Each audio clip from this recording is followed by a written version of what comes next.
Hello. First and foremost, I want to thank you so much for being an amazing patient, and I want to congratulate you on finishing pretty much the hardest step. The surgery and everything went great, and in a perfect world, all the implants that we placed had really strong bone to go into, and so that's why we were able to screw in your dental implant bridge. With that screwed in, the most important thing for the next 3 to 4 months is making sure that your body accepts these implants. Even though the surgery went perfect, now it's going to be up to you and your body to make sure that we have a nice clean environment, everything stays nice and healthy and happy for these implants to take. Our biggest thing is with this temporary implant bridge, it's going to be a little bit thicker and bigger.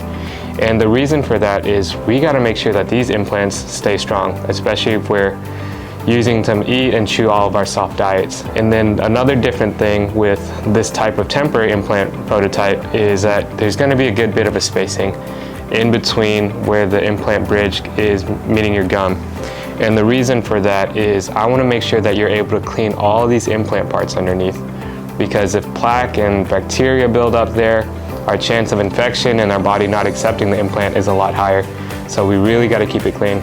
Earlier we were talking about making sure these implants are nice and strong, and the way that implants start to fail is if we're eating really hard foods like granolas and things like that. If we're eating granolas and hard things, it's going to move and shift the implants and our body's not going to accept it. So that's why for the first 2 weeks, I'm really big in terms of a liquid diet. After that, we can graduate to softer foods. I'm thinking applesauce, mashed potatoes. And then 2 weeks after that, I'm good with a very nice, nutritious diet like scrambled eggs, fish. That type of consistency is perfect.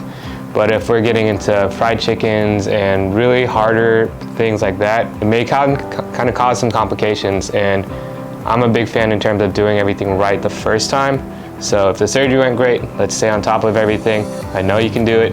Let's make sure these implants heal well.